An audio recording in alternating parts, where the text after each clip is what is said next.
A wise man once said that you are strong when you take your grief and you teach it to smile.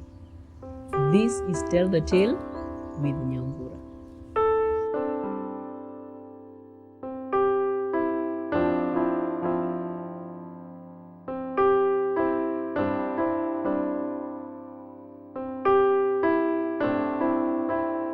Karibuni sana for yet another wonderful episode. For those that have been here with us, thank you for coming back again. Thank you for subscribing. We've been reading your comments and they are so encouraging. For those that are new to this channel, it is so good to go back and watch the previous episodes. We are now in episode 4 na hauwezi ukakatch up kama hujaona the previous episodes. So go back there, subscribe to our channel, like and share this video ifikie watu wengi as much as possible so that we can continue with this course. So thank you for joining us today. We have a very wonderful story for you and let's get to it.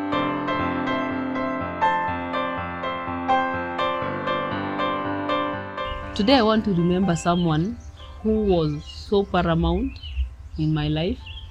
She played a very crucial role in my life. She was like a mother to me. She was a sister to my mom. Actually, wameachana na 2 years. So she was so close to us, and specifically for me, I have a very long story to tell about her. So many episodes that we had with her, and I feel so happy sharing this story with you today. It's a way of respecting her in her absence. So I remember this aunt. Actually, she's we also share a name, even if I was not named after her. She was Nyambura like me. And also we were talented in the same way, and I feel like we were so much alike than even my mother. And this is a story that I'm so happy to be giving today. I remember her when we were being chased away by my father. She was the woman who would always take us in, even in the darkest of the even in dark nights, when we would be walking not knowing where to go, we would always run to her house, which was just like a kilometer away, and we would feel so comfortable around her. We knew her a lot more than we knew anyone else. And even if I have other aunts who also supported us in our childhood days, this one for me, we were quite close. So I remember days when we were very young, even before my dad had gone, we used to go to her place, sing together. We used to have keshas in her house, have meals together, and she did not have a lot to share with us, but the little she had, she would always share with us, and we were so happy to have her as our aunt. And she was not that well, hakuwa ati na hizo pesa mingi. Actually, she was not living the best of lives, but she had a very golden heart. She could always take us in. She was so generous. Having her in our lives, by the way, was so crucial. Kama hatungekuwa na yeye, sijui who else tungekuwa comfortable na yeye. We were in primary schools, wakati mwingine tulikuwa tunapitia kwake. Saa hizo ni wakati tulikuwa tunaishi in a rented house. In those days tulikuwa my mom could only afford one meal, that is supper. So hatukuwa tunakula breakfast, hatukuwa tunabeba lunch tukienda shule. So tukitoka shule tulikuwa tunakuwa na njaa, so tulikuwa tunapitia kwake, and we knew hata akienda mahali popote tulikuwa tunajua atatuwekea funguo mahali. We always knew that tukiingia kwa nyumba hatutakosa kitu kwa kabati. Alikuwa na kabati kadogo kalikuwa kambao, and every time we could open that kabati alikuwa anatuwekea kitu hapo ndani. So every time tungekuwa tunatoka shule in turns, kuna mmoja wetu wa nursery, huyo mwingine maybe ako class kama 4 ama 5, na mimi ni mkubwa, tunatoka shule in turns, tunaenda tunaingia kwa hiyo kabati, tunatoa either githeri, tunapata sometimes kuna ugali hata haina sukuma, but it's there for us. So we knew that anytime we need her, she was there to give us whatever small that she had. And we felt a lot of warmth around her. We could always be so happy. Tulikuwa tunacheka, sharing stories with her, and we really loved and respected her. We grew, tukakuwa vizuri, ikafika wakati nikaingia high school. Sasa mimi nilipomaliza class 8, remember I stayed for 1 year without going to school, and then I joined school. Wakati nilijoin school, she also came in wakati nilikuwa nahitaji kununuliwa uniform, kutafuta hizo vitabu. And remember, yeye alikuwa tu wa hizi casual labor. Alikuwa mtu wa casual labor. So alikuwa anaingia through kutusaidia kutafuta hizo vitabu, kutafuta pesa za nguo, kujoin high school. And with her support, I was able to join high school. And then I remember during holidays tulikuwa sasa tunafuatana na yeye, tunaenda kufanya hizo casual labor. Wakati mwingine tunaenda mahali anafanya kazi, tulikuwa tunalima for 4 hours, unapewa 100 yako 2 or 150 shillings, mnalima, alafu sasa wewe unaenda na hizo pesa zako nyumbani. So she supported us very majorly. When I got born again, I joined her in church, and she was a member of the praise and worship team, one of these alumni in that team, and she took me in. I had this talent of singing, na nilikuwa nasikia msukumo kabisa wa kujoin hiyo team. So she brought me in, and akanisaidia kukuza kipawa changu. I used to sing alongside her. Kila wakati anani encourage. She mentored me on how to lead people, on how to serve God with humility. She was there for me. I have seen people in that team coming and going, na wananiacha tu hapo for those words that were input in me by her. And I can accredit my ministry, what I am in ministry, most of it ni juu yake. So one thing I will never forget about her is her energy and her voice. This woman was so talented in music, and I think her life was cut short before the world could really appreciate her talent. She had been through a lot in life, but she always had the energy to sing. She could sing, and unaona mtu mwenye hachoki kuimba na voice yake haiharibiki. That was her, and I really admired her, and I looked up to her like my role model. So wakati nilimaliza high school, mimi nilianza kuenda hizi mboka za nyumba, kukua house girl in short, and we would meet every time I come home. Nikikuja on weekends, whenever napewa ruhusa, we could always plan to meet. And then it came a time when I came to her and told her that I had found a fiancé and I would get married. She was very happy. She was so happy, and she promised to give all her energy towards making the process of my wedding so simple for me. So one task we had with her was to rebuild our house and make it better.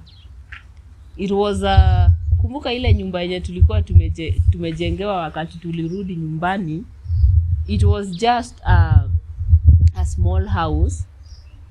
Haikuwa na mambo mingi, sio mahali ungeleta mtu na ukue comfortable na kukua na wageni. So when I told her that I was going to get married, we started planning on how to change our house. Tuanzie sasa kuiweka a new makeover, kuipatia a makeover, a new face. Lakini hatukuwa na pesa. Mimi pesa zenye nilikuwa napata za nyumba, hata hizo kazi zangu za nyumba nilikuwa na move sana from one home to another. So na pesa pia ninatuma nyumbani, zinatumika nyumbani. So hatukuwa na hizo pesa mingi za kutengeneza hiyo nyumba. So we used to go to another aunt mwenye alikuwa na pesa. Sasa tunamwambia vile atatusaidia, tukuje tuweke nyumba ceiling, tukuje tubadilishe nyumba ikuwe na mabati at least new ones, hata kama sio mpya kabisa, zikuwe at least ni mabati zinakaa vizuri. So tunaenda huko, huyo auntie naye anatupatia kitu kidogo, tunakuja tunajipanga.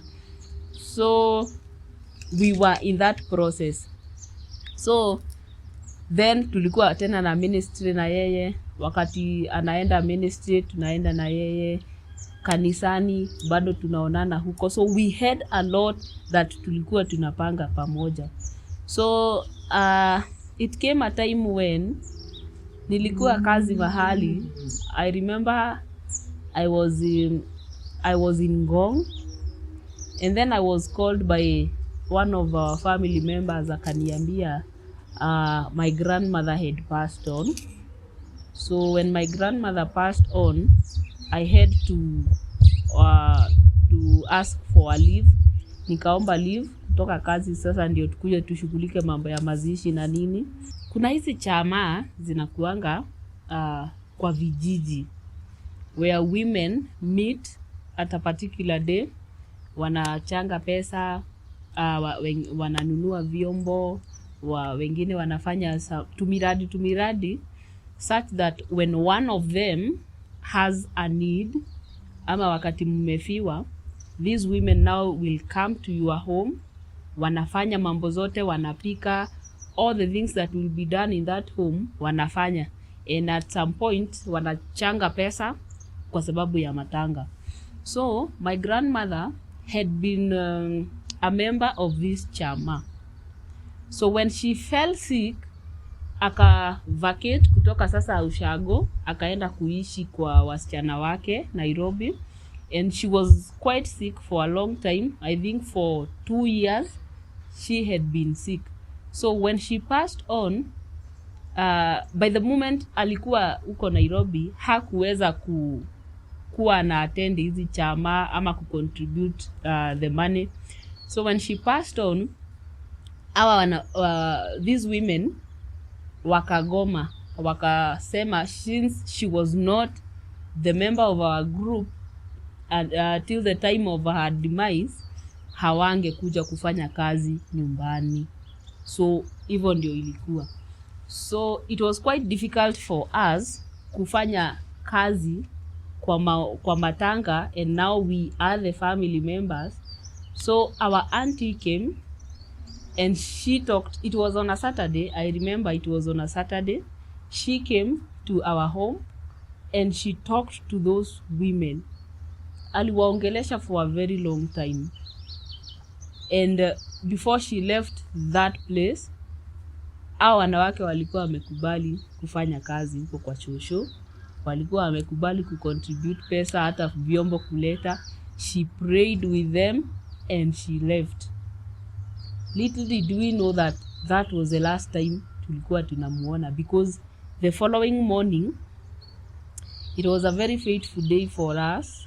The following morning, now Sunday, I remember I was still in bed, sababu kulikuwa mapema sana. I was still in bed, and then I received a call from someone akiniuliza kwani kunaenda aje. Nikamwambia sijasikia kitu. Nikaanza sasa kumuuliza what was happening, and that is when he broke the news to me that my aunt had passed on. I remember waking up from that bed. Sikuwa hata najielewa. Niliamka tu with my night dress, and everyone saw me leaving the house in a hurry, and then they could not know kwa nini nilikuwa ninakimbia towards now heading to my aunt's home. And then they were wondering kwa nini inaendelea. They woke up and they started following me. So nikaenda nikikimbia. Nikapigia brother yangu nikamuuliza nini inaendelea. Akaniambia pia yeye hajui. I think the news had spread to other areas hata kabla zitufikie sisi. So I remember going, ilikuwa kamteremka, kwetu kulikuwa mahali juu na kwake kulikuwa mahali chini. So I remember running towards her home, and I could not believe what had happened. I could not believe. From afar, I saw a huge crowd of people kwa boma yake, and I broke down kwa nyasi. I don't know who even came for me. Hata sikuwa nimefika kwa hiyo nyumba, but the imagination of her not being alive. Nilisikia tu miguu imekufa. I could not move. I laid prostrate on the ground, and I think someone alikuja tu akanichukua, and the rest of my siblings and my and other family members were behind me. They could also not understand what was happening. Then tukafika huko tukapata nduru, watu wamelia, watu wako na mayowe. And then remember it was on a Sunday morning, so most people are preparing to go to church. Wengine walikuwa tayari, walikuwa wanakuja, mtu akitoka kwake unapitia huko. So that was a fateful day. On that Sunday hatukuweza kuenda kanisani. And now remember, sisi bado hatujamaliza maombolezi yetu kule nyumbani. We still were continuing to prepare for our grandmother's burial. And so that day it was so confusing. Hatukuwa tunaelewa ni nini inaendelea. Why her? Tulikuwa tunajiuliza why her? Kwa nini jana alikuja kwetu akafanya hayo mambo yote alifanya just to lose her life the following day. For me I had a lot of questions yenye hayakuwa na majibu. So sisi tukaendelea na maombolezi yetu, na kule kwingine bado maombolezi ikaendelea. And on Wednesday we buried our grandmother. On Friday my aunt was buried. That was the day that I was so, sijawahi kuwa chini hivyo. I was so down. My heart bled, and I fell into depression simply because I was in denial that I was not gonna see her again. And then she was my support system, and now she was no more. So even when I went back to work, sikuweza kukaa kwa hiyo kazi sana, sababu nilienda sababu ya mawazo mengi, stress. I was unable to keep up, and so I went back home. Wakati mwingine nilikuwa nauliza Mungu tu maswali, why did she have to die at this particular time, wakati ninaolewa, wakati alikuwa na chance ya kucelebrate one thing happening in our family. Na hayo ndio mambo kadhaa yalikuwa yananipea stress. But I healed. At this moment I am at a place where I have been able to turn my grief into a smile. And I still miss her to this day, but I know that she's in a better place. And I will live to tell her story. I will live to remember her. And I will live to walk in the ways that she taught me, all the things that she mentored me. I will live to remember. So may she continue resting in peace as we carry on her legacy. So as you listen to it also, just know that it is not the end. The death of a loved one is not the end, but mainly God has a purpose for you. Some things happen in our lives so that we may be able to learn how to rely on God. Maybe if my auntie would be alive to the day of my wedding, I would not have appreciated the presence of God in my life and all the deeds that God had done for me. Maybe I would have turned all that glory to her, but because God wanted me to glorify him through that wedding process, that is why it happened. So I have no I'm not angry anymore with God. After all, God has brought me through even to this time. So may God bless you. Remember to subscribe to our stories. Remember to share these videos, and remember to like them so that they may be recommended to other people who are going through issues like these ones. So until next time, it's a wrap. When you will see your miracle.